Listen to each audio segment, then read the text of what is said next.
are recording. Welcome everybody to the first Foley and James podcast where we are going to start talking about travel, or more specifically our travel in South America that we did together, a little bit about our experiences and everything we did. How are you doing, Foley? I'm good. I am good indeed. How are you? Yeah, very well, not too bad. It's good to hear from you. Why don't we start off with how we actually know each other so people can kind of get a feel for who we are and why the hell we ever did this journey together. How did we meet? We met initially through our obviously mutual friend Glenn, Sid, who you would have grown up with for the most part, or met in school at some stage. And I went to university with, played rugby with, and lived with for a while. Yeah, and it's surprising because we obviously, before we ended up doing, let's just explain for a second, we ended up doing 6 months worth of traveling the Americas together, and prior to this we'd only met like maybe 3 times, something like About that. that, yeah. And which Yeah, sounds a bit weird. I mean, you get people who will go traveling on their own, and then they might meet someone there, and they'll go traveling with them immediately, despite the fact they've only just met them. But it's, we were very much, we were aware of each other, but we didn't really know each other. But we agreed to do this travel together. It was really like started at Glenn's wedding, the friend that we mentioned, right? Yeah, I know I'd put it out on Facebook just wondering had anyone kind of travelled South America, and you came up to me just at the wedding, and as you said, we'd met a couple of times before, but you come up to me at the wedding and goes, "Oh, you thinking of travelling to South America?" I'm like, "Yeah." It's like, "When are you thinking of going?" Late January, early February. It's like, "All right, me too." And that's when it started. The first sparks really started. Spark the chemistry was there. No, it was weird because like it sounds kind of dumb, like we must have planned that, but it was just a fluke. Like the reason I was going to South America to travel was actually because of another friend of mine that I knew from university when I did my master's degree. He got a year abroad 6 months in Uruguay and 6 months in Argentina as part of his studies, and I was just going to go visit him. And maybe travel with him for a little bit because he had his semester break at that time. And once I found out you were going to South America, basically the same time. I mean, I think we actually arrived on the continent within about 2 days of each other, and it just seemed like that turned this for me into a big, months-long travel thing. I don't know, why did you want to go to South America? I just wanted to travel. I wasn't happy at home. Essentially, I was in a job that I wasn't the biggest fan of, to put it nicely. And I've always wanted to go to South America. I don't particularly remember this, but I was planning my trip, and my mother said it to me. It's like, "Oh yeah, no, I remember when you were younger talking about South America and stuff." And I don't remember that, obviously, but I've always wanted to go, and I just said, why not? That's awesome. I didn't know that at all, man. That's really that's really weird. That seems like something we would have talked about because I don't think we ever mentioned why the hell. Like we were both like, "You're going to South America, me too. Let's go together." Like I never even thought to ask why you were going in the first place. Yeah, so I know. how did you go about planning the trip anyway? Well, obviously, as you kind of found out after the first couple of weeks we spent together, I didn't really have a plan. What I did have was like big, like poster size sheets, just poster sheets up on my wall at home. And what I'd use the website Rome to Rio, which I found so helpful, because it obviously gives you different options of travel and rough prices and times and stuff. And I just had up my wall. I had all the countries, some details about them, had the currencies. And then on the next couple over, I'd have start off in Lima, go Lima to Cusco, and then just go city to city, town to town, roughly, and how I might get there, and a possible time frame. And that's how I did it. And obviously, I was very, very open to changing my plans, but I had a set plan-ish done. And as soon as I kind of landed in Lima, that went down the drain. Yeah. So, but I didn't realize that. Like, how long did you have like a maximum amount of time that you were planning to travel for, and did that change, or what was it? No, I kind of had that was my rough plan anyways, to spend about 3.5 months, maybe 4.5, depending on like money and everything, in South America, and then head up to the States, because obviously I knew I'd have that work in Boston if I wanted it, which we'll obviously get on to later. But what about you? Did you have any kind of set time, or? My planned time for when I was going to be over there changed on a seemingly daily basis in the run up to and in the first few days of the trip. Because originally, like I said, I was only going there really to visit my friend who happened to be there. I thought it'd be cool to go to a new country. He speaks fluent Spanish. I didn't speak a word of Spanish, so I figured I'll be alright with him. It's a good opportunity. So I thought I'd maybe go to him for a couple of weeks, and then we'd travel together for maybe a month. So I thought I'd be going for 6 to 8 weeks only. And then I realised you were going, and that you were going to do South and North America, or the South America and the US. And I thought, well, that'd be kind of cool. And I've got relatives in Texas, so it'd be kind of cool to visit them. And then I figured, like, well, while I'm doing the US and South America, why not do it all over land and do the whole of Central America, and maybe some of the islands of the Caribbean as well. And so immediately it went from being an 8-week travel to a full year, to 12 months. And I thought, like, I'll go to Cuba, I'll go to Jamaica, I'll get over to Mexico, and then up into the US and to Texas, because my family live on the Texas-Mexico border. And yeah, and then exactly, Texaco, Tex-Mex. And and then I arrived in South America, and we met up, and by the time we met up, we realized, I knew that you, as you mentioned, were going to go work in Boston, and that you might be able to get me involved in that. And that kind of gave me a bit more of direction then, as far as the time, because we had the date that we were going to start in Boston. And then then it was just a case of filling the time, right? Because we had to be in the US within 3.5 to 4 months, and then be in Boston for 6 weeks. So that's how it went for me as far as planning it. But it's planning the time frame. But as far as planning what I was going to do, it was very much the same as you. It was kind of on a wing and a prayer. Once we actually got there, I didn't have a clue. All I booked when I was in Europe, all I booked for this trip was my flight, which was the cheapest flight from Europe to South America. So I didn't choose a country in particular. It happened to be the north of Brazil. So I flew to the north of Brazil, and I pre-booked 2 nights in a hostel. That was it. I'd planned to meet up with my friend within the first 2 weeks. My other friend, who was the original reason I went to South America, which we then did, and then moved down to Rio, which is where you eventually met up or caught up with me. But yeah, so that was about 2 weeks, right? We both did, well, you did by yourself, I did with someone else. But what did you actually do? Where did you go? Well, I landed in Lima, and that was the reason I chose Lima, is because I'd say about 3 days before I booked my flights, I talked to you, and at the time that was your kind of plan. And I'm like, all right, cool, yeah, I'll fly to Lima, I might have a day there, maybe 2 days on my own, meet up with James, and we'll go from there. And of course I booked my flights, and I think I messaged you, and then the day after it's like, oh yeah, I haven't booked mine yet, I'll get around to it, essentially. Which is normally my way of looking at things. but yeah, and then you just ended up going to Brazil, not a problem. So I just, same as you, I literally booked my flights, and I booked a couple of nights in a hostel, and that was it. And then you had told me about Couchsurfing, the website, and I used that and ended up meeting up with a local person, stayed with her, and then as it happened, there was 2 Americans staying with her as well. So of course we ended up getting on really well and hung around for a bit, and then we went to Cusco, because I hadn't obviously planned at all where I was going really, other than Lima. I knew I was going to head east, but that was about it.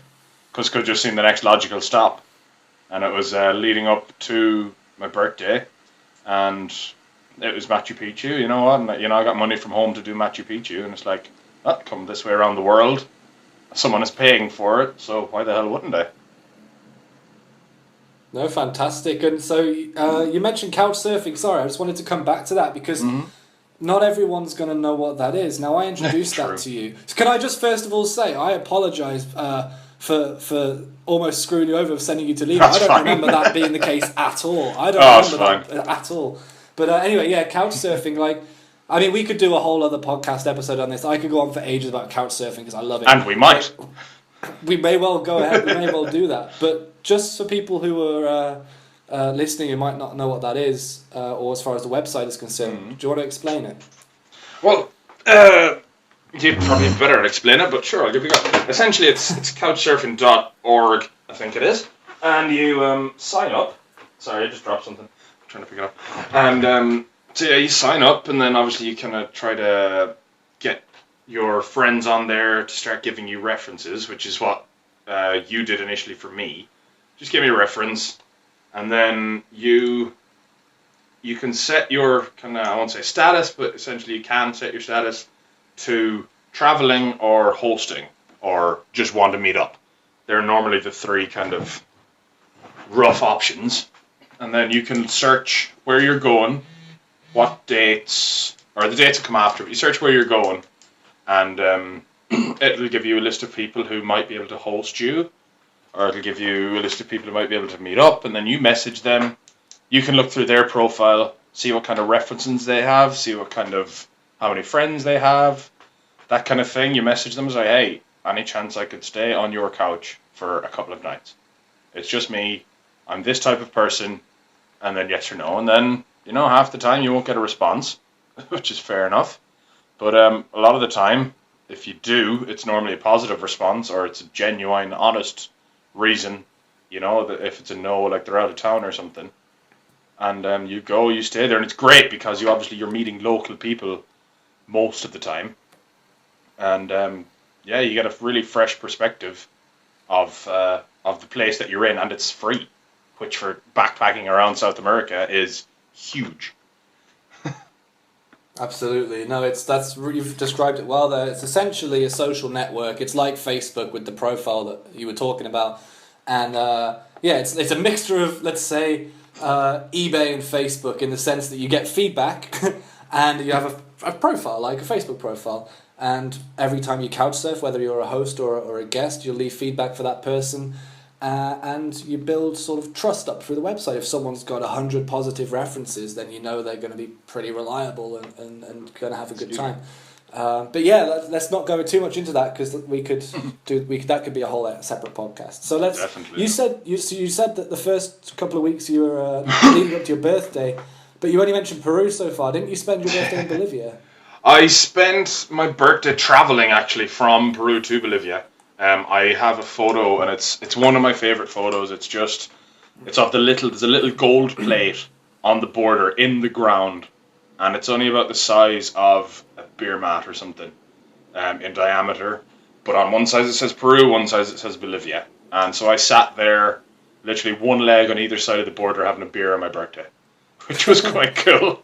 You know, that was after Machu Picchu and stuff. I think I landed on approximately the 4th or the 5th of February. When he got there, and so yeah, I spent the first couple of days there, and then went to La Paz via Puno and Cusco from Lima. Yeah, that sounds about right. And then you flew to Rio, right? Yeah, that was it exactly. Yeah. So let's now just say vaguely the route we did. So we're in Rio now, right? I flew to the north of Brazil. You flew to Lima, Peru. We both made our way down to Rio. So from Brazil, we went down through Brazil, and we'll go through the cities in a minute, but we went down through Brazil, and we actually hopped over to Paraguay for an afternoon, didn't we? Yeah, about 2.5 hours maybe. 2.5 hours. And we walked from Paraguay all the way, we got a bus over, and then walked all the way from Paraguay back to Brazil. That's true, after I bought some socks. Yes. Well, you couldn't really get away without buying any socks. I bought a Boca Juniors jersey there as well, actually, a fake one. That's right, you did. You did. So it was a marketplace just on the other side of the borders, because Brazil is one of the most expensive countries in South America, along with Argentina and Chile. Paraguay, on the other hand, is very cheap, and so the border town in Paraguay was just a huge marketplace, and they saw us as being Europeans, and just wanted to flog us their cheap stuff. And so, but it was like random stuff as well. You get them; they'd be selling all sorts of electronics, weren't they? Like crazy amounts. Oh, a lot of it, so many. Yeah. And but you ended up buying, like you say, a Boca Juniors T-shirt, and there was just this one guy, or was he? He wasn't. He was a kid, like he was. He was about 12, 13 maybe. With like a hold-all bag full of pairs of socks, and he was trying to flog these ankle socks, and I ended up getting 8 pairs of socks for the equivalent of like €2, which was ridiculous. But hey, yeah. he they lasted you most of the summer. I've still got some of them now, mate. I use them for sport. Nice. So it's great. But yeah, so we were just there for a couple of hours, back into Brazil. Then we made our way down to Uruguay, hopped over to Argentina, and went to the south of Argentina, zigzagged our way up the Argentinian-Chilean border the Andes. Bolivia, the Andes, exactly. Into Bolivia, which was my first time there. For you, you're returning to Bolivia. Then we both went into Peru, where we then split up because we both booked flights to the States from different places. Yep. You went further to Colombia. I stayed in Peru. So that was the basic route we did. Once we met up in Rio, we essentially did a massive U shape all the way down to the bottom of South America, back up the other side. Yeah, it was brilliant. Like, 'cause obviously, like, the first couple of weeks for me, anyways. You mentioned it that you didn't know any Spanish. I knew even less than that. I knew, I'm sorry, I don't know how to speak Spanish. That was it. And the first couple of weeks were hard. I landed in Lima, and I don't think it was the best place to go to first. I wasn't a fan of it. It was kind of dirty, disorganized, loud, and being tired, I think, didn't help the first day. But first couple of weeks were tough. As I said, I met up with a couple of Americans. That helped. But getting to Rio helped me a lot. Just relax, and I won't say not care, obviously, but helped me really relax and started to thoroughly enjoy the trip. Not that I didn't the first couple of weeks. Like Machu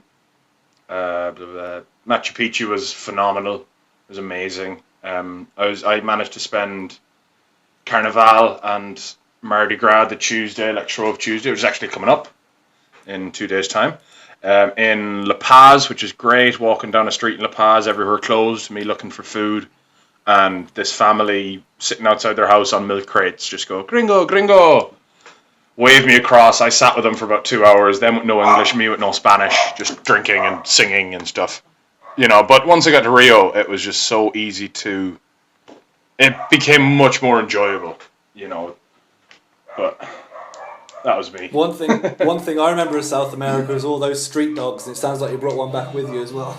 Yeah, it was my housemate's dog, and my housemate's boyfriend's dog, but he's in Newfoundland. He moved, so her brother's looking after him, or something like that. I'm not even 100% sure of the whole thing, but there's 2 dogs here right now. Wow. And they love each other. Yeah. So yeah, my first couple of weeks were not dissimilar to yours, to be honest with you. Like, I don't really care about travel. I don't get homesick normally. Like, I lived abroad for 3 years before I did this travel. I lived away from home like that, and I know you went to university abroad too, so you've done that too. And yeah, man, just arriving in Brazil, so I did a couple of months of Spanish lessons before I went over there. That's way more South than me. America. Well, yeah, but I knew how to count. I knew how to pose basic questions. But then obviously I flew to Brazil where they don't speak Spanish. So and you know what? The first thing I did, I was such a white, ignorant European person. I arrived at the airport in Recife in Brazil, and I needed to get a taxi to my hostel. I'd read all these horror stories about getting the right taxi and not, making sure it's a real taxi and stuff. So I was trying to be very aware and go to the taxi booth and get it all done properly. And then in the meantime, I was very aware that this was all Portuguese speaking, and whilst that's very similar to Spanish, it's not the same, and a lot of times people won't understand you, or at least they will not make an effort to understand you. And I just forgot every Spanish word I could, so I was going to this taxi driver trying to tell him I need to get to this hostel, that here's the address. I had it written down on some paper, and I was trying to show him, and I said the word addresso, and I don't know. Like hilarious. I said the name of the hostel first to him. I said hostel, Cosmopolitan Hostel, and he didn't understand me. Whether or not he didn't know where that was, or he couldn't understand my accent, I don't know. And then I showed him it on a piece of paper. He looked confused, so I said Adresso, like showing him that's what that was, and I felt like such a dick. I could like. The word came out of my mouth, and I just wanted to punch myself. Like, it was awful.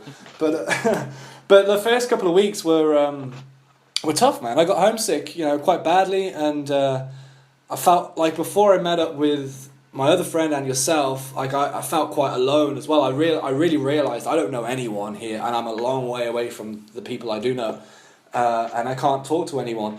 But that's not to say that I wasn't made to feel welcome. Like in the first hostel I was in. It was really a hostel for locals. It was all other Brazilians there who were travelling around their own country, and so it was all Portuguese flying around, except for the guy behind the desk, the guy working there. He was Brazilian too, but funnily enough, he'd spent 17 years of his life living in Germany in a city about 2 hours away from where I'd been living for 3 years. So immediately I had someone I could speak to in German, and it was just like it felt like I was a bit more welcomed. And a couple of the guests that were there were about my age, they were young, they were young Brazilians, and they were all like, it was the start of Carnival, man. Like, so they were getting really good party spirits, and invited me out, and they had okay English, far better than my Portuguese, of course, but okay English so we could communicate, and they offered me to go out with them straight away on the first night out. It was fantastic, but there was still that feeling of homesickness, But, Yeah. I then went down to Maceió, to meet my friend Oliver, who was travelling the country at the time. He was staying with one of his friends, and so I went to stay with them, and we actually celebrated the proper first night of Carnival together there, in this local town or local city in the north of Brazil. So not the big carnival that you think of when you think of Brazil in Rio and stuff. It was this sort of local one, and it was only Brazilians. There was no tourists there. It was really cool. But then from there we flew down to Rio, and I had a few more days there than you, right? Was it about a week, I think?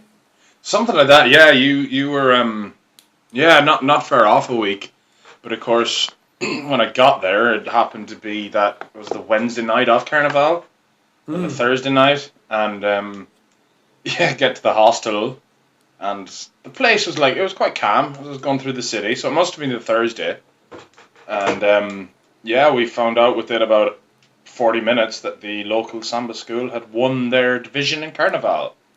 Yeah, because not many people realise that's what Carnival is, right? It's a competition between the different samba schools in the city of Rio.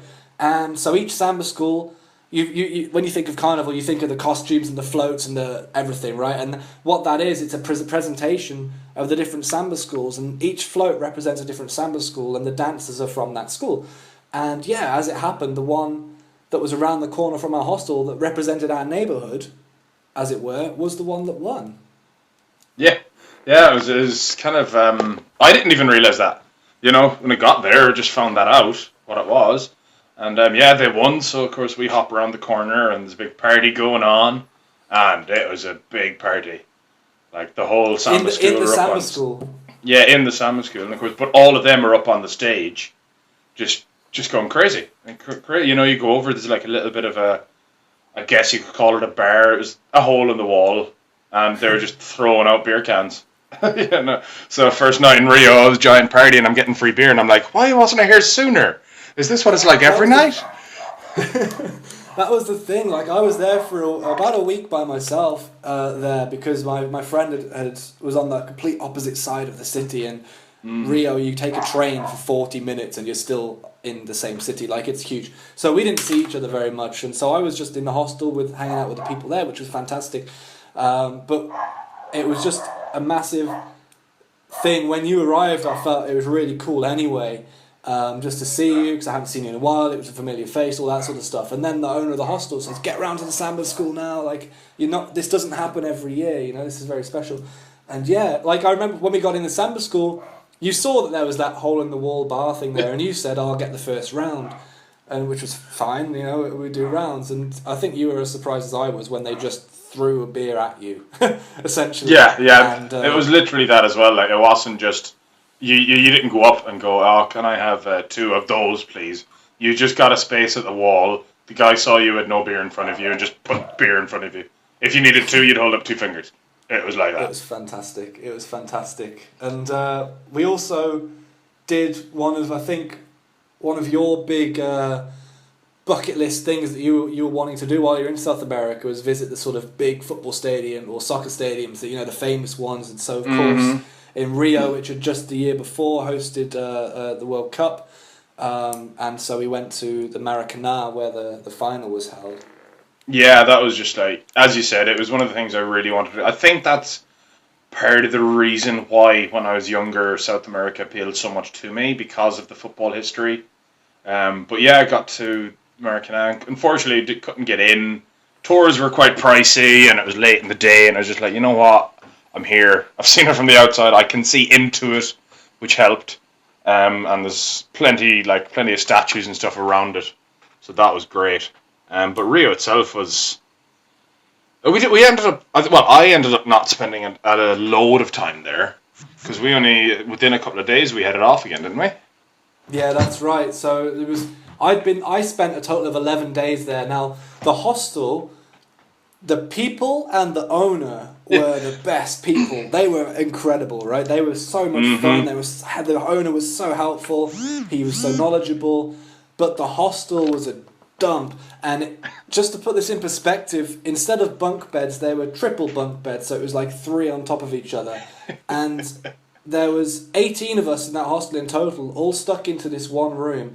The one room didn't have any windows, and it didn't have any air conditioning. Now, being from England and you from Ireland, air conditioning is not a huge deal. We're from countries that aren't that hot. This is Rio de Janeiro in Carnival. It's 40 degrees outside at night, and there are 18 people sharing a windowless room. Like, it was horrendous for... It had one fan. No, you're right. It had one. You were its biggest fan, I think. No, it had one fan there, and but I mean, only the people on the very top bunks felt any of the benefit of that. My flip flops got stolen, mate. I think I told you about that, didn't I? Yeah. Dutch guys. There were some Dutch guys who were a lot older. They were like 50 years old. And they woke up one day. They got kicked out of the hostel for quite dark reasons that we don't have to. Yeah, we won't go into that story. But on their way out, they decided they were going to take my flip flops. But I did buy those flip flops for €2 on eBay, and I ended up getting some Havaianas from Rio, from where they're from, for about €5. So it worked out. Yeah, happy days. Yeah, you're right. Like the hostel itself.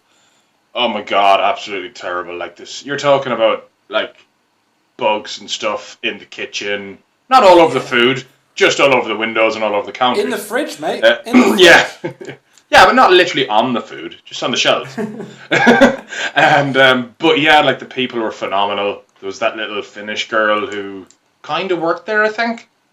Oh yeah, she was. I think she was working in exchange for her bed, so she wasn't paying for her bed. Yeah, essentially. But yeah, like the two owners were amazing. One of them was American, if not both of them. No, one of them definitely one was American. One was from Rio, actually. So the American had been there. It was his hostel, and he'd been there for the last 7 years and opened the hostel. And this was actually his last couple of weeks. Like, he actually left Rio to go home because he had a wife and kid. 2 days before we did. Like, he left, and he left it to his friend who was from Rio, who's now the owner of that hostel. That's what it was. That's right. Yeah, and I left my Kindle there, because we had to leave really early in the morning for a flight, so I left my hat and a Kindle. So I assume the Kindle isn't there anymore, but it was a second-hand Kindle. I bought it for 50 quid. It would have cost me probably double that to get it shipped somewhere. Yeah. Didn't you get it back? I thought we contacted them and we got the Finnish girl to find it or something. Contacted them. She found it. Like, I know exactly where it was for the next couple of months. It was in the desk in the drawer in the hostel. But, yeah, like, I priced getting it shipped to even my friend in Colombia. And, yeah, it would have been nearly $100 to get it sent. I was just like, you know what? Not worth it. I'll pick up books in hostels. And that's pretty much where you got me turned on to podcasts as well.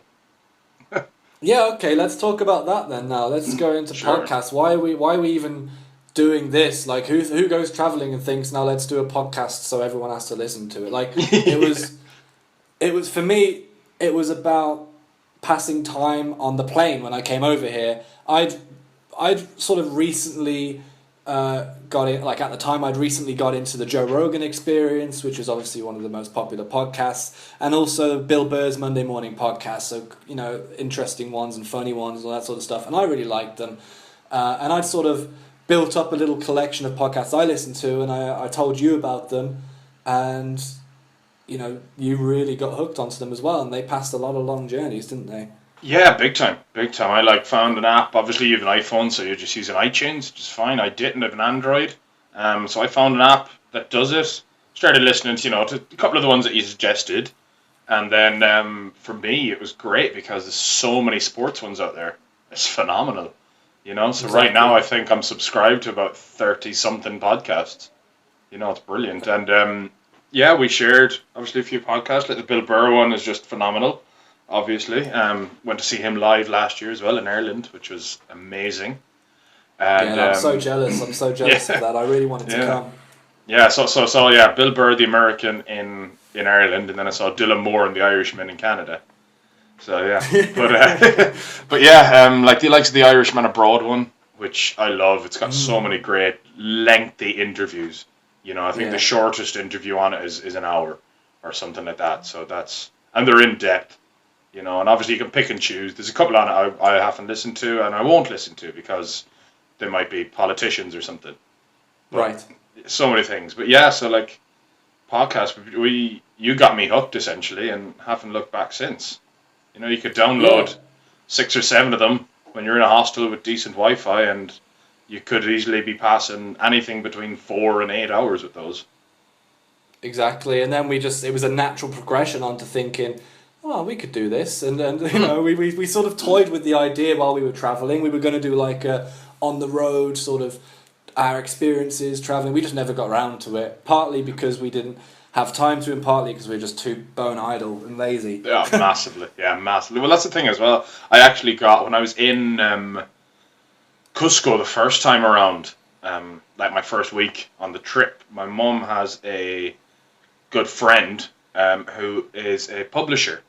And he said, if you keep a diary, when you come back, you could make it into a little bit of a travel book. And I'm like, that's a great idea. I really should start doing that. 2.5 months later, I really should start doing that. So never did that, just out of sheer laziness. Well, that's good. But we've got round to it now. I mean, for me, it was one of my friends has recently... Well, he's actually recently started his own charity about raising mental health awareness. It's called Born, if you want to go and research it yourselves, people who are listening. How do you spell that? Also, Born, B-O-R-N. Okay, that's it. I just wasn't sure. Yeah. Not Jason Bourne. Oh, right. No, fair enough. No, as if like giving birth. And he's got a podcast called Born to Talk. And he's trying to raise mental health awareness through sport, or more specifically powerlifting. And it sounds kind of odd, like an odd combination, but it's actually fantastic. And he's done that, and it's just a podcast off his own back, and I really enjoy it. And I thought it kind of sort of relit that fire of wanting to do a podcast that we talked about in South America. And then I messaged you earlier in the week, and you said you'd recently been sort of re-motivated to do this, right? Yeah, it kind of is... There's a thing out there called field theory, it's like you might be thinking something, someone halfway across the world could be thinking the exact same thing. It could be a completely original thought. I think it's field theory. But yeah, it's that kind of thing. It's just like, yeah, we should do that. Like, oh yeah, that kind of popped into my head the last day as well. And this time we've actually done it. We're not traveling, we're not too lazy.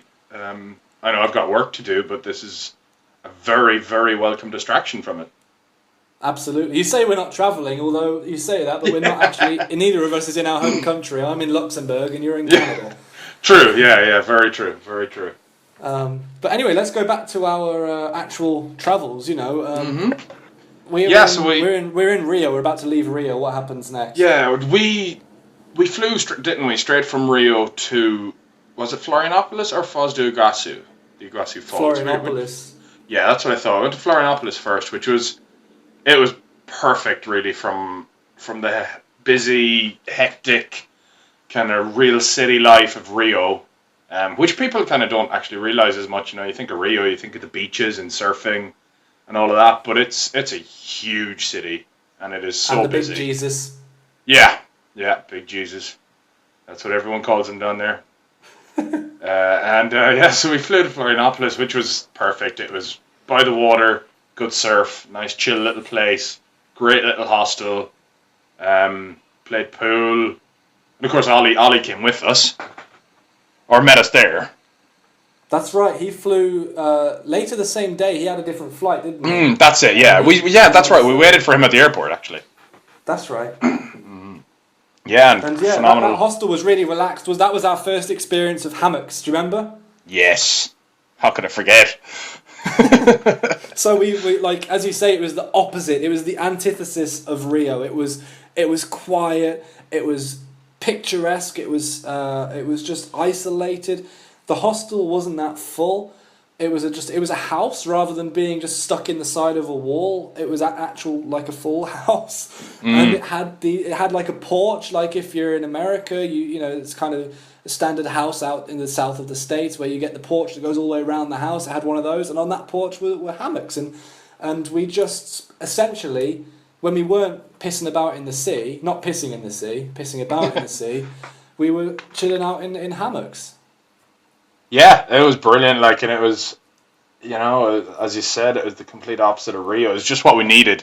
It was just to kind of get our energy back, sleep in hammocks in warm weather, but it wasn't 40 degrees sun beating on you all the time either. Like, it was reasonably overcast, but it was still like 25, 26 degrees. Smallish waves in the sea, so we didn't bother going surfing, but we did spend a bit of time in the sea, and it was played a bit of pool, as I said, and it was perfect. And with a proper clean kitchen to use. That's right, we did. It was a very welcome. Rio was fantastic, but it was a very welcome relief from that. And you mentioned it a second ago about Iguazu. We went there. That was our next destination, right? We took an overnight bus. Yeah, that's right. I forgot about it. I was thinking about that actually the last day. It's like, how did we get there? I legitimately forgot. We took an overnight bus because, again, Ollie did it separately because for him, this was the end of his journey. He was just getting down to Uruguay. This was the start of ours. He knew that he had some money left and he could spend it. And so he got a different bus to us because he could get one where the seats turned into beds, full beds, so he could get a night's sleep. Whereas we didn't have that luxury. We were at the beginning of our journey. We had to save money where we could, and so we just got the ones that sort of recline a little bit, which was still fine. They're much better than what you get in Europe and the States with stuff like Megabus and that, which is a great, it's nice and cheap, but the coaches in South America are fantastic. And we went over to Iguazu, and that's where the borders of Paraguay, Argentina and Brazil meet with these massive waterfalls, isn't it? Yeah, it's just a beautiful place. Like, I've done Niagara Falls, or did when I was younger, and I do remember it, and photos of it, and it's great. Like, it's not too far from me here. I say that, it's probably still about 14 hours of a drive, but the Iguazu Falls are just something else. They really are. You guys did both sides, because you can do the Brazilian and the Argentinian side. So you guys did the Brazilian side one day, would say whatever the second day we got there, and then then you came back. I didn't want to do it because it was the money issue. Just like, you know what, I spent a bit of money on the buses, blah blah blah. So I'll step off the Brazilian side because we got told that the Argentinian side is nicer anyway. And I'm just like, okay, I'll save my money and do that one. That's right. But I actually have I came back with a very funny, well, for me it was frustrating story from the Brazilian side of things. Was I experienced, so you read online about South America, about all the muggings and the robberies that go on, and I actually experienced that myself in going to the Brazilian side of the falls, and it wasn't what you think. So me and Ollie this time, so as you say, you stayed at the hostel, but me and Ollie went to the Brazilian side of the falls, and there were these animals there that looked kind of like a cross between cats and raccoons, I guess, and And they were obviously not afraid of humans because it's a tourist area, they're always around. There are signs saying don't feed them, but they're still, they do come up to you. Unbeknownst to me, these guys were there, and I had a sandwich that I, for lunch, that I prepared earlier in a plastic bag. Now this guy could obviously smell that, and he followed me the whole entire way, and I didn't really know if these things were rabid or if they were going to attack. Like I didn't know what it was. I've never seen this little animal before. Coati, apparently. A coati. Apparently, yeah. So I'm just looking up, and that's what it seems to be. Well, there you go. You can, great. I did not know that. I'm learning stuff even now. And but yeah, I stopped walking. I tried to not kick it, but I kicked at it. You know, like how you kick it near pigeons to make them go away. Yeah. So I did that, but he just sort of looked at me like, yeah, no, I'm not going anywhere. And and he just had his eyes fixed on my plastic bag. So I lifted it up because I didn't know if these things could jump. So I just lifted it up out of his reach, and he stood up on his back legs like a dog would do, begging for food. And he stood up trying to reach for it with his hands, or with his front paws, I should say. He's not human. And he did. He jumped up and he grabbed it. He grabbed the bag and almost took it out of my hands. And so by that point, I thought, oh, screw this. He's not going to give up. So I took the sandwich out. I didn't want him to just leave the plastic bag because he might choke. So I took the sandwich out and gave it to him. And I didn't eat for that day. I shouldn't be laughing, but it's hilarious to me. Yeah, and then obviously you guys came back. We chilled out, and then the day after we went to the Argentinian side, which took a while to get there, but that was just because of the issues at the border. I say issues, the queue at the border, essentially.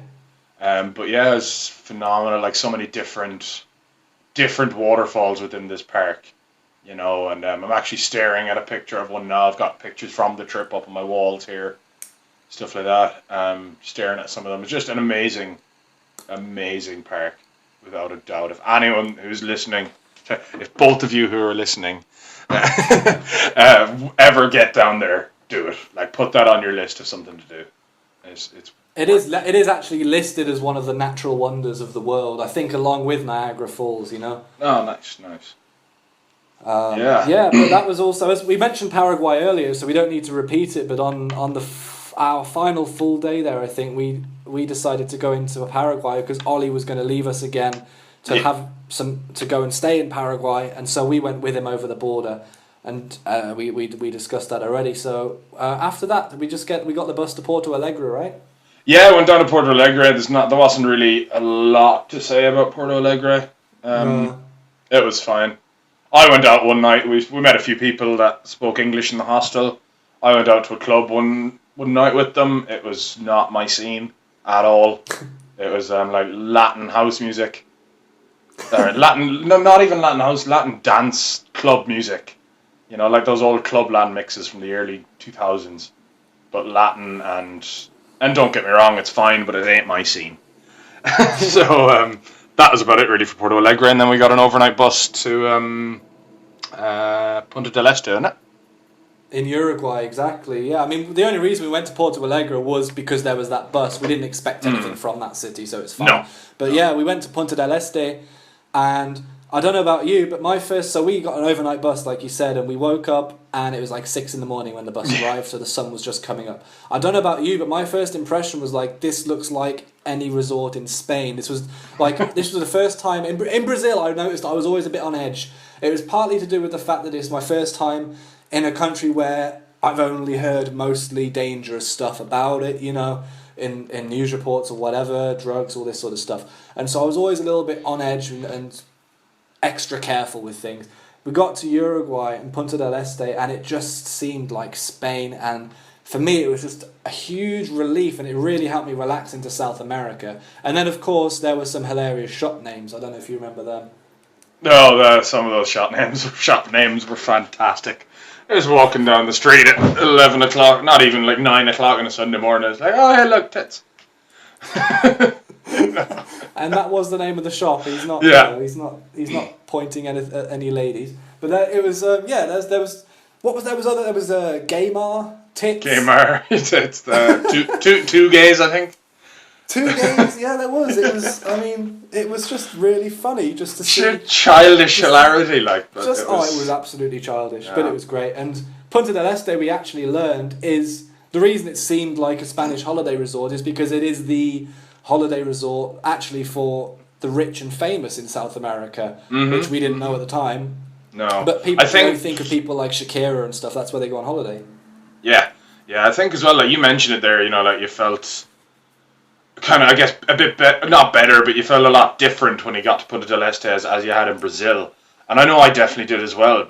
And I think for me, part of that was because of the language. You know what I mean? Like I'd had a look at some phrases in Spanish and stuff, and it's like, oh great, you know, this is going to be somewhere where I'm going to be able to use them.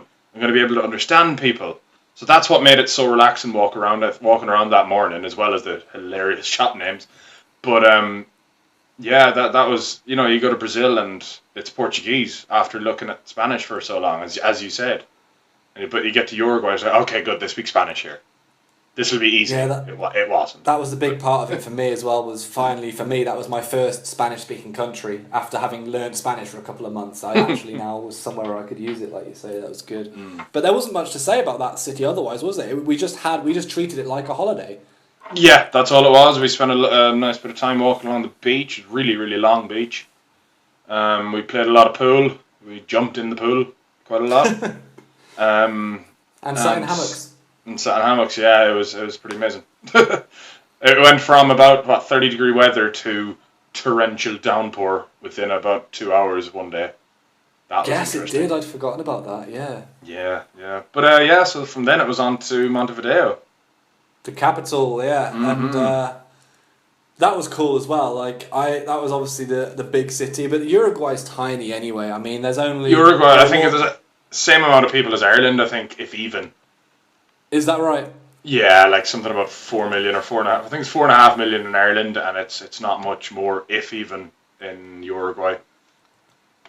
I think that's about right, because they said there's more cows than people. You know how they say in New Zealand there's more sheep than people? It's like that for cows. I think it's 3.5 in Uruguay. Anyway. Okay. And I think most of them live in the capital as well. Like 2 million of those live in Montevideo. And the interesting thing about Uruguay one of the interesting things about Uruguay is that that's the only country in South America that has exclusively... or rather, let's say the other way around, that has no Native Americans in it anymore. They're all ancestors of Europeans. That's the only country where that's the case. True. And it's one of the only ones down there, or it was at the time, that had legalized marijuana, isn't it? There is that as well, yeah, absolutely. Yeah. I think it was the first country in the world to do that, I think, right? Okay, maybe probably actually as a whole country. Although, obviously the Netherlands has laws about it, but... Well, the thing was that Netherlands is decriminalised, and that's not the same as it being made illegal. Uruguay, I'm pretty sure, I might be wrong, Uruguay was the first country in the world to legalise marijuana. Let's say it is, and let the lawyers come at us. Yeah. But, what did we do in Montevideo? We didn't really do that much. Did you do a walking tour? That was one of the things about the a lot of the cities in South America. They had the free walking tours. You know, where if you wanted to at the end, you'd give a tip. I think I only did one, which is in Buenos Aires. I have a funny feeling you did one in Montevideo, but I can't remember. I did. Yeah. I did a few. Yeah. I did my first one in Rio. And I did one in Montevideo. I did the one with you in Buenos Aires. The one in Montevideo, that's where I learned about the ancestry and the cow, all this sort of stuff, you know. And that was the thing. Yeah, you didn't come because you couldn't be asked to get up. It was like 9 a.m. or something. Pretty much. So I got up, went to that, and I learned on that tour that steak and cow meat is super cheap but really good. That is what they do in Argentina and Uruguay. That is what they do.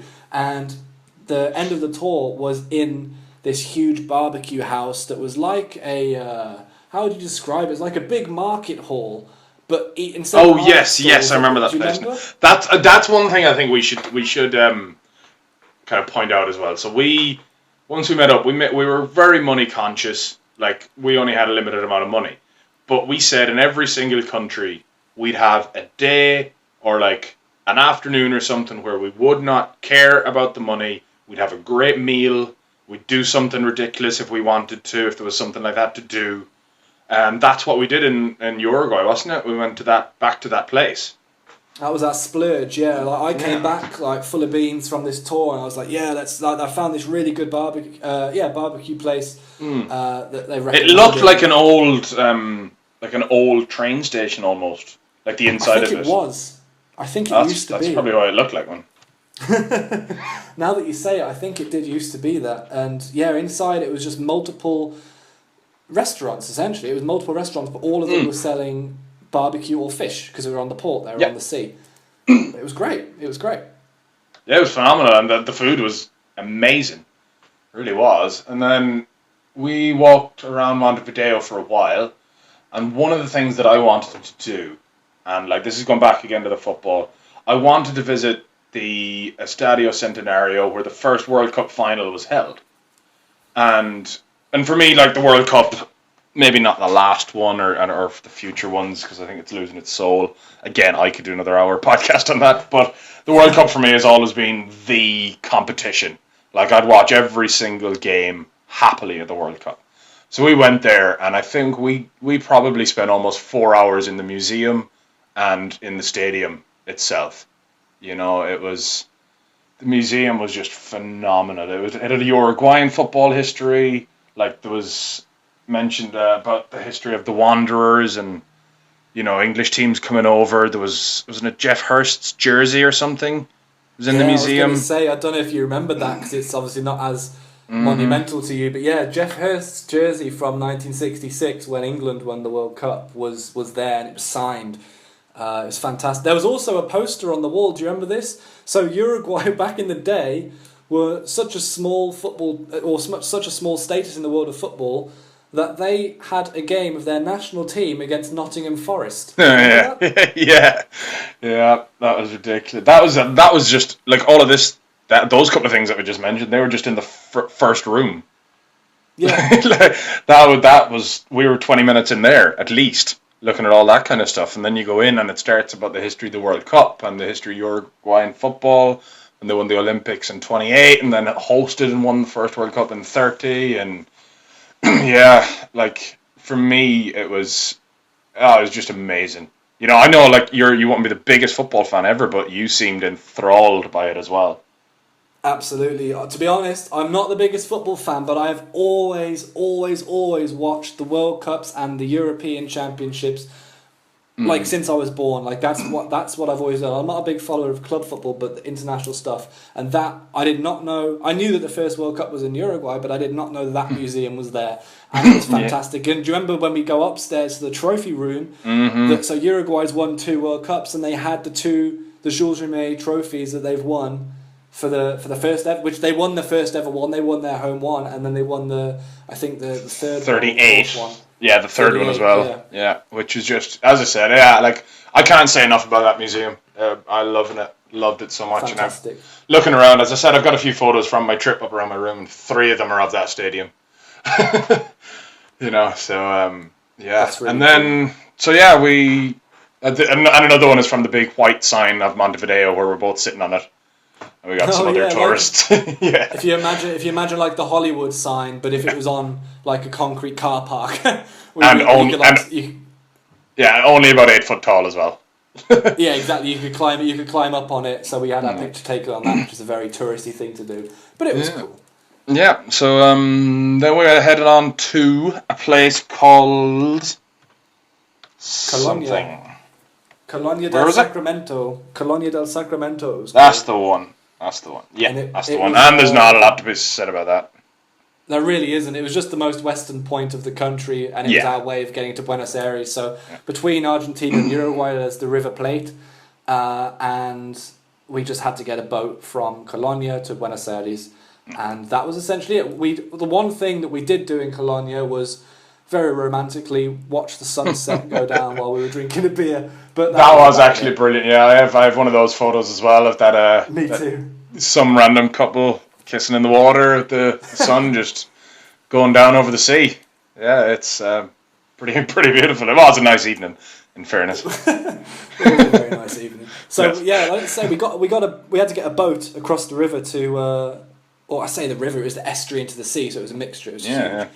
We got a boat across to Buenos Aires, but we were in a rush. I remember we were in a rush to get to the boat for whatever reason, and I had to go to the bank to get some US dollars. And now this is a whole reason. We'll get into why US dollars in a second, but the ATMs in South America, they're not uniform.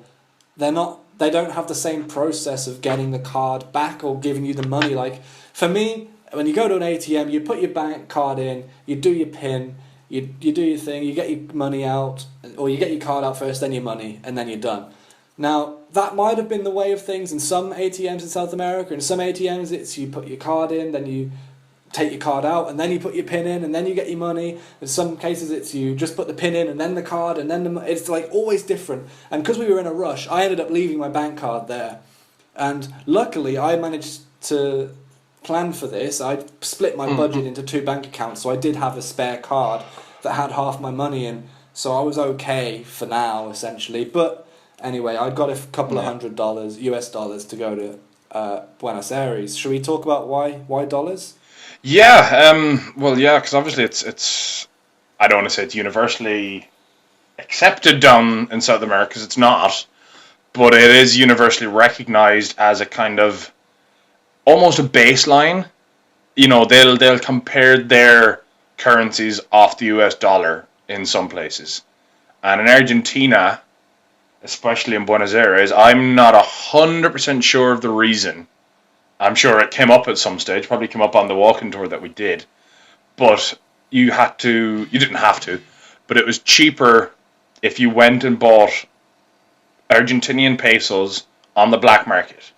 Now, this isn't a little side street. You're not going into a big office building, into the basement with flickering lights and 4 guys with clubs and bats at the door.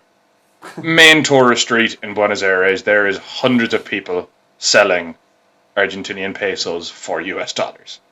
On the black market. I can tell you why it is, mate. I can remember what it was about. It's so, as you say, so a lot of the currencies there in South America in general, it's, hundreds or even thousands of whatever their currency is equal to $1 US.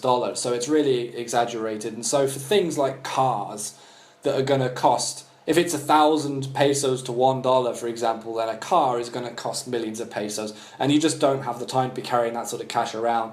And so they will just advertise the big purchases in dollars. But the reason why in Argentina there's such a black market, I think we should use the words allegedly here as far as us using the black market just to cover ourselves. But the reason for that is, roughly, I don't know the exact politics of this, so it might be slightly incorrect. However, the rough thing is, the actual value of the Argentinian peso to the dollar, to the US dollar, is, or was at the time, 14 pesos is $1.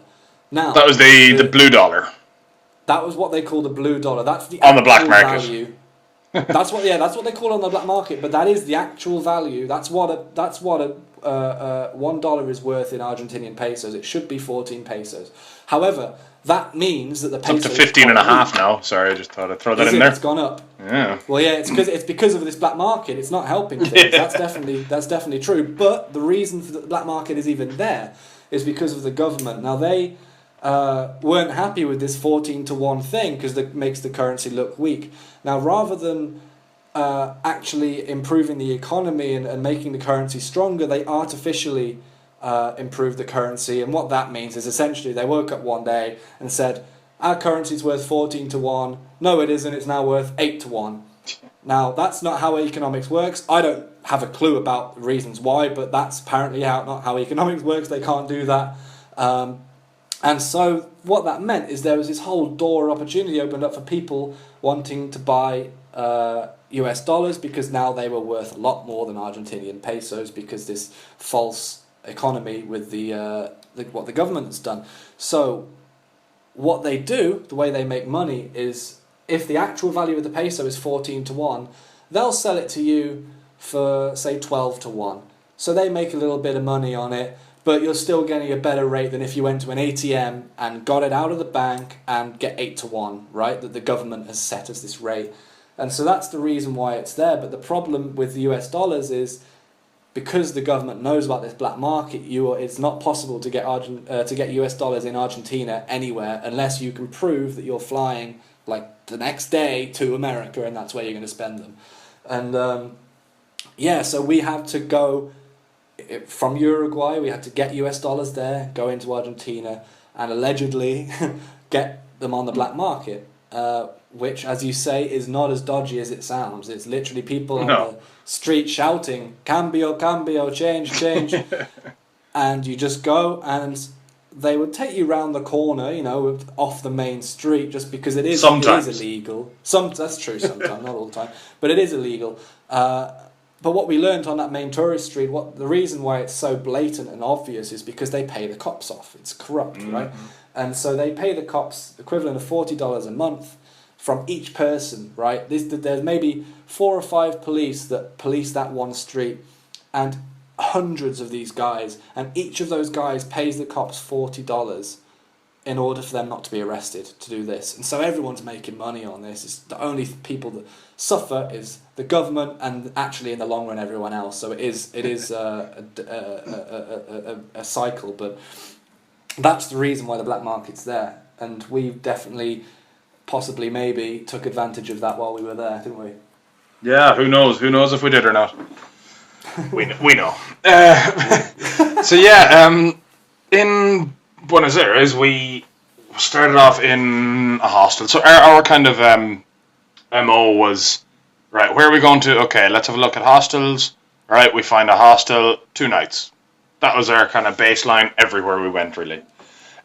So first hostel we got to, it was nice. It was fine. There was nothing overly wrong with it.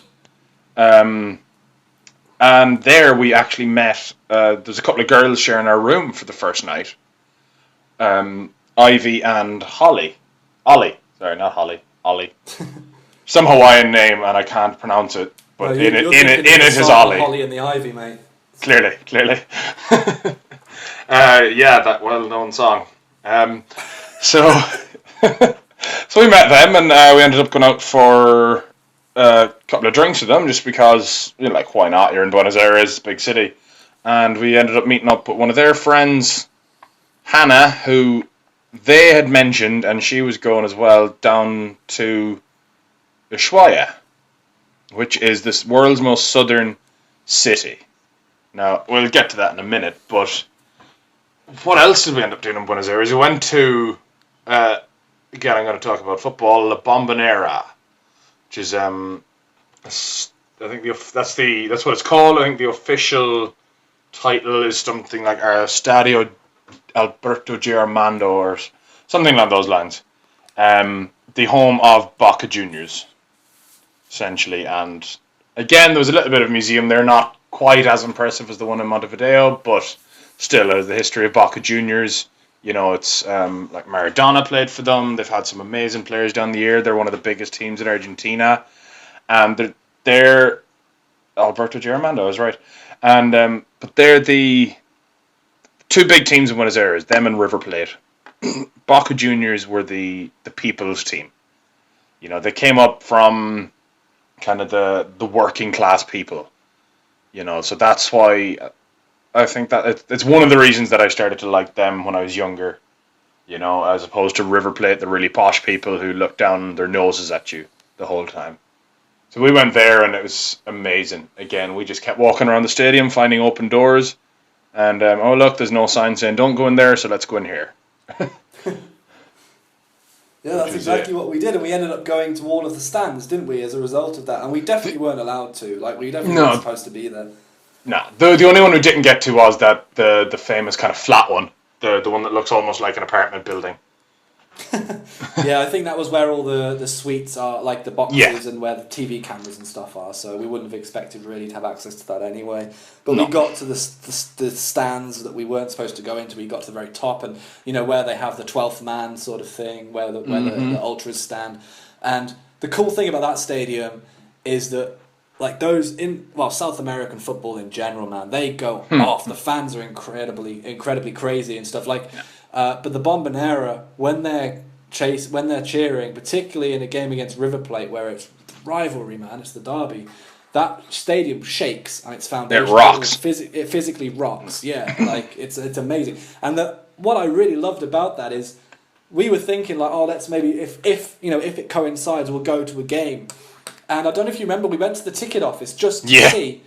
And first of all, it was shut, so there was no game on, but it doesn't matter. But on the price list, there was no option for general admission. Sales. General admission. There was you had to be a season ticket holder, and these season tickets are passed down from generation to generation. I believe something similar is like that with the Green Bay Packers. I'm not too sure. Maybe you know about that. But It is essentially very similar. Like the waiting list to get a season ticket.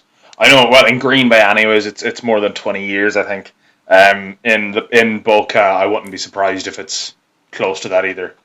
Yeah. Like you will not get a ticket there. You can obviously, corruption or bribery is king. You can go ahead and bribe a security guard to let you in. That happens. That's fine. You can do that, but at your own peril, sort of thing, because it can get pretty hairy in there. But there wasn't a game on for us anyway. No. But yeah, you physically aren't actually able to buy tickets to that. It's that exclusive. Yeah, you can go with the tour group. That is one thing you can do. They have, like, certain tour groups have tickets essentially, but they know they're going to sell them, so they can buy them. They probably had the tickets for years and years, so why wouldn't they? And they can sell their tour for 4, 5, 6 times the price of what a ticket might be for a game if they had general admission. Yeah, it was so expensive. The price was in dollars. Let's just leave it like that, right? And still in triple figures. Oh yeah, absolutely. Right. Also, there was one key story. I'm sure you haven't forgotten it, but I want you to tell it because it's about your country's history.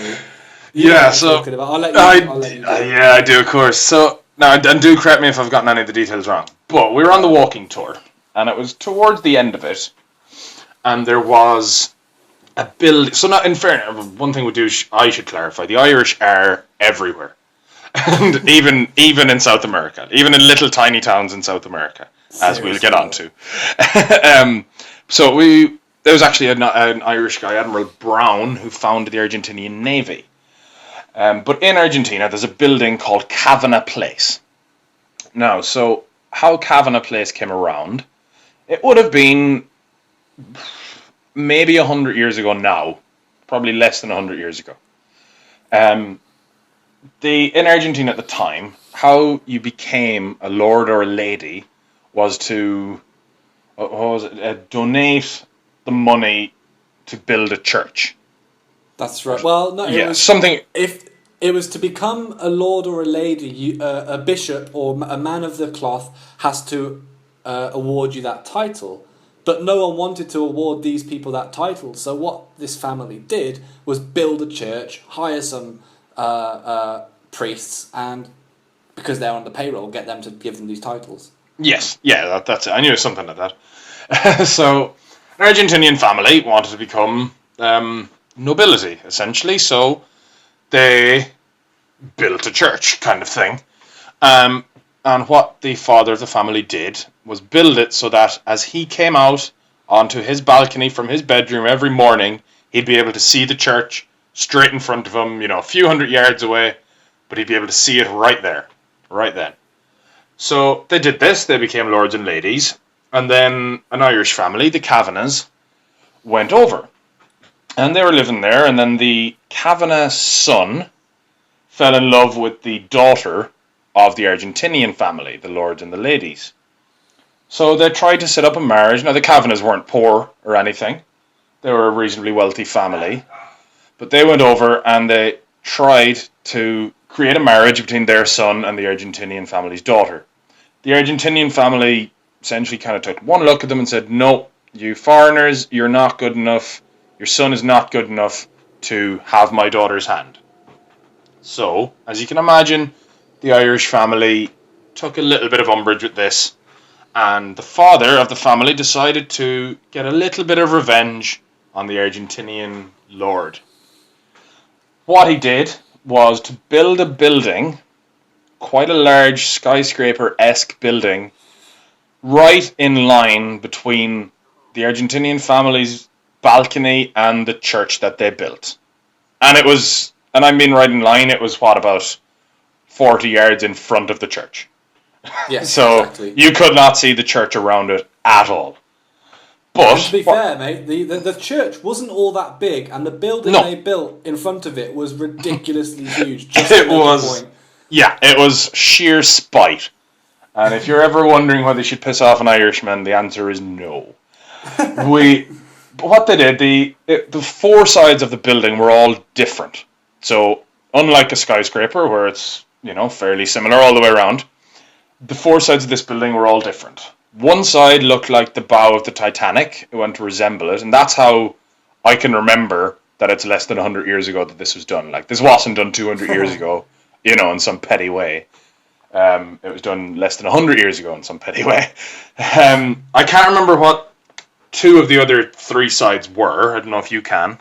No, I'm always the same. I always forget the last two. Yeah.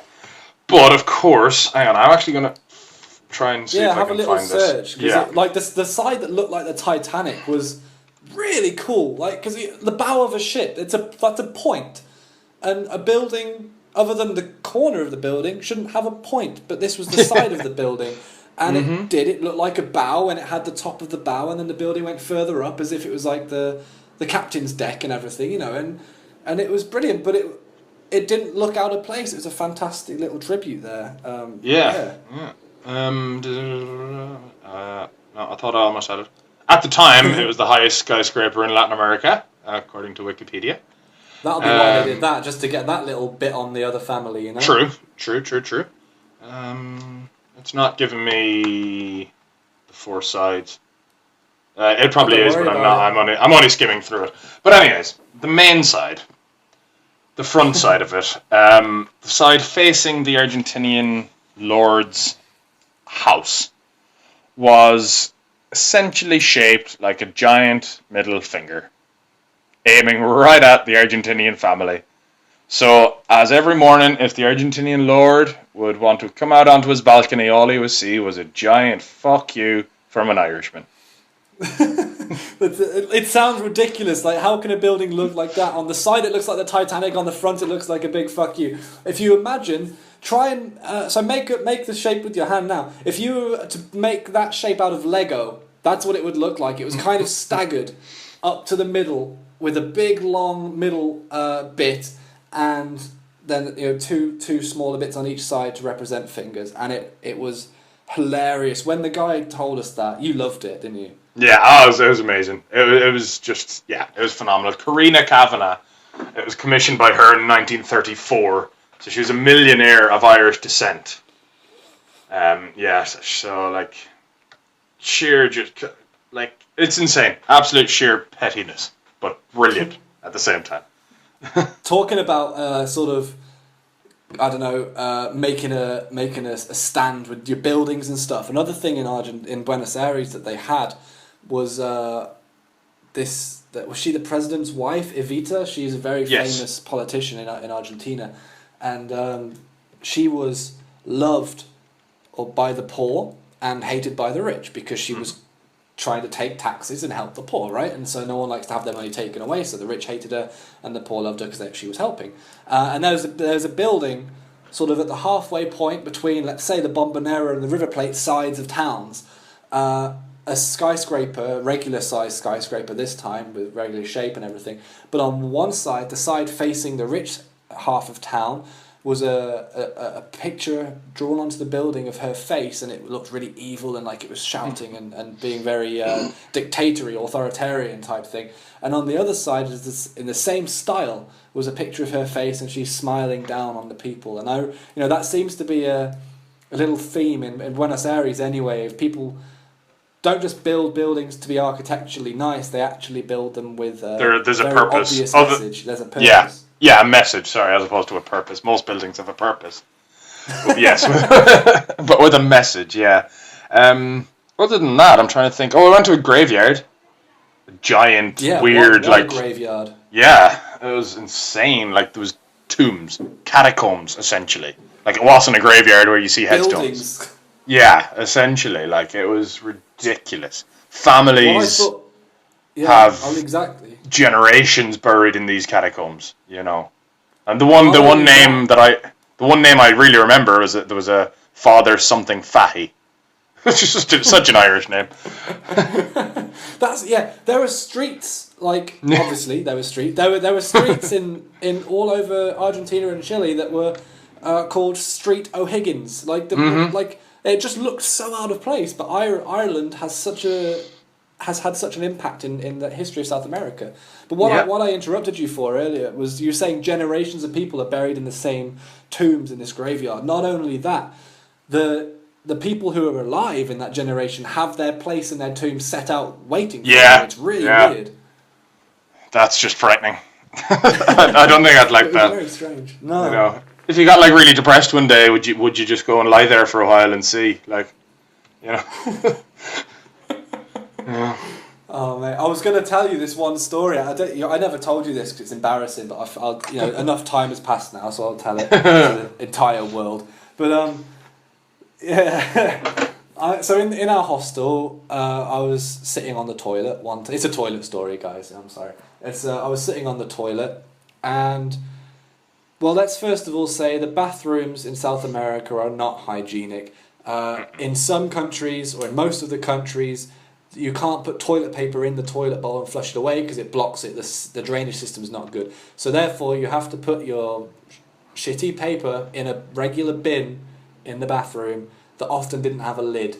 So it was kind of, you're always thinking that these toilets are not the most hygienic. Now I was sitting on the loo, and my wanger touched the inside of the toilet bowl a little bit at one point, and the very top of the toilet bowl, guys. Don't worry. Thanks, man.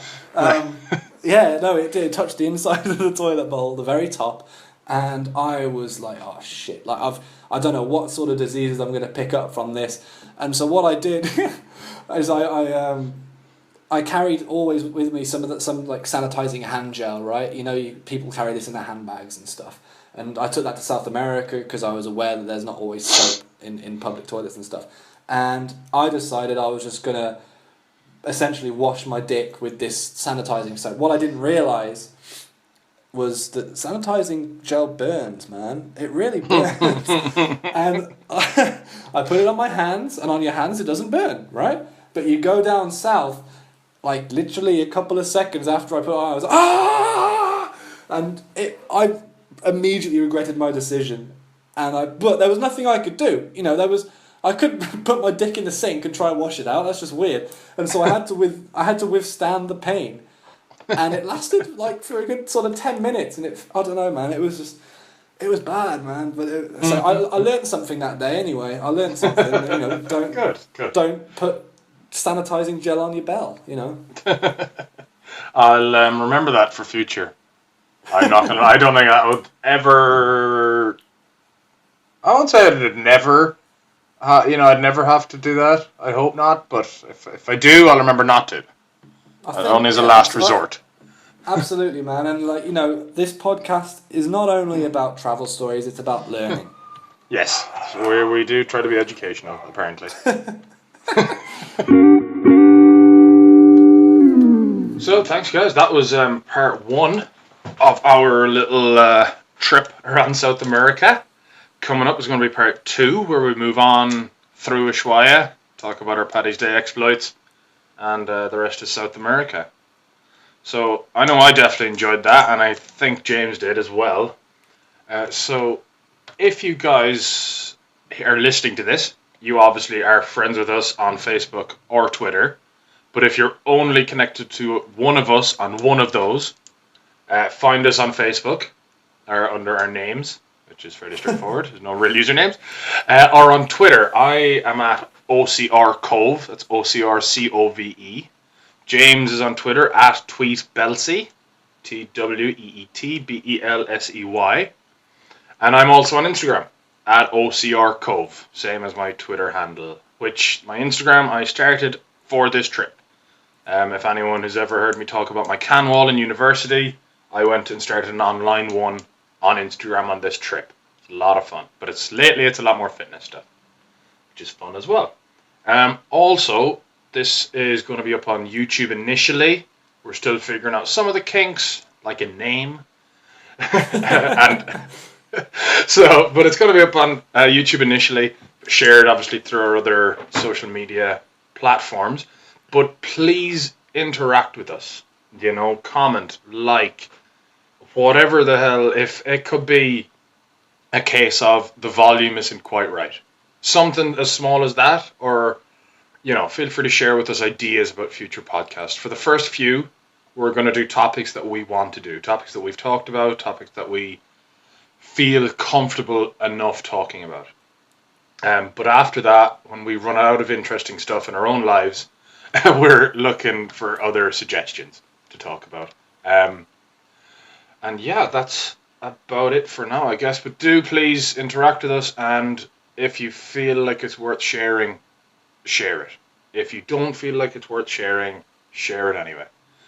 And tell us why you didn't like it as well. Yeah, exactly. Don't be afraid to tell us. And as well, because it's our first one, tell us what you did like about it. If you did like anything about it at all. So, unless James has anything more to say? No, I think you got it, man. Excellent. Well, in that case, stay tuned for part 2, which should be coming out very, very soon. Talk to you soon, guys. Bye.